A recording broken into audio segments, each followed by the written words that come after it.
అధికారం కంటే ప్రజా సంక్షేమమే ముఖ్యమని జనసేన అధినేత డిప్యూటీ సీఎం పవన్ కళ్యాణ్ అన్నారు. గత ప్రభుత్వం రాష్ట్రాన్ని అధోగతి పాలు చేసిందని మండిపడ్డారు. తనకు వైసీపీపై వ్యక్తిగతంగా పగ లేదని తెలిపారు. లక్షల కోట్లు అప్పు చేసినా వెలికొండ ప్రాజెక్టు ఎందుకు పూర్తి చేయలేకపోయారని ప్రశ్నించారు. తమది కక్ష సాధింపు చర్యల ప్రభుత్వం కాదని, తప్పు చేస్తే శిక్షించే ప్రభుత్వం అని అన్నారు. రాబోయే 15 ఏళ్ల పాటు కూటమి అధికారంలో ఉంటుందని అన్నారు. ప్రకాశం జిల్లాలోని మార్కాపురంలో డిప్యూటీ సీఎం పవన్ కళ్యాణ్ పర్యటించారు. మార్కాపురం మండలం నరసింహాపురం వద్ద 1290 కోట్లతో జల్ జీవన్ మిషన్ పనులకి శంకుస్థాపన చేశారు. ఈ సందర్భంగా భారీ బహిరంగ సభలో పవన్ కళ్యాణ్ ప్రసంగించారు. మేము ఆపేస్తున్నాం అని కేంద్ర ప్రభుత్వం చెప్పారు. మాకు కంటిన్యూ చేయాలని లేదు మాకు.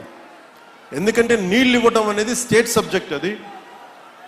ఇది ఇన్ని రాష్ట్రాల మీద మాకు భారం అయిపోతుంది, మేము ఇవ్వలేమంటే ముందు నేను వెళ్ళి విఆర్ పాటిల్ గారిని కలిసి జలశక్తి మినిస్టర్, సార్ గత ప్రభుత్వంలో 26,000 కోట్లు మీరు ఇస్తే మేము 4,000 కోట్ల గత ప్రభుత్వం ఖర్చు పెట్టింది, అది కూడా ఇంత అవకతవకలుగా.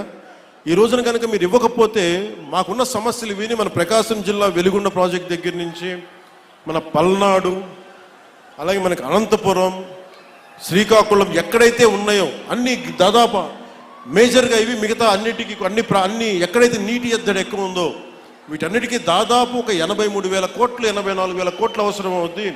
26,000 కోట్లు కూడా సరిపోదనంటే వాళ్ళు అసలు మేము రూపాయి కూడా ఇచ్చే పరిస్థితిలో లేము, అంత ఇబ్బందుల్లో ఉన్నామంటే కేవలం మనం 151 సీట్లు ఇచ్చాం కాబట్టి, ఎన్డీఏ కూటమిని గెలిపించాం కాబట్టి మా గొంతు బలంగా, మా గళం బలంగా వినిపిస్తే తర్వాత గౌరవ ముఖ్యమంత్రి చంద్రబాబు నాయుడు గారు, నేను ఇంకొకసారి మరోమారు జలశక్తి మినిస్టర్ గారి దగ్గరికి వెళ్ళి ప్రధానమంత్రి గారికి వారికి అందజేసి చేస్తే ఈ రోజున జేజీఎం ప్రాజెక్ట్ మొదటి విడత మనకి 1390 కోట్లతోటి మన ప్రకాశం జిల్లాలో మొదలు పెడుతున్నామంటే దానికి మీరు మా మీద పెట్టుకున్న నమ్మకం, కేంద్ర ప్రభుత్వం మన మీద ఉంచిన నమ్మకం.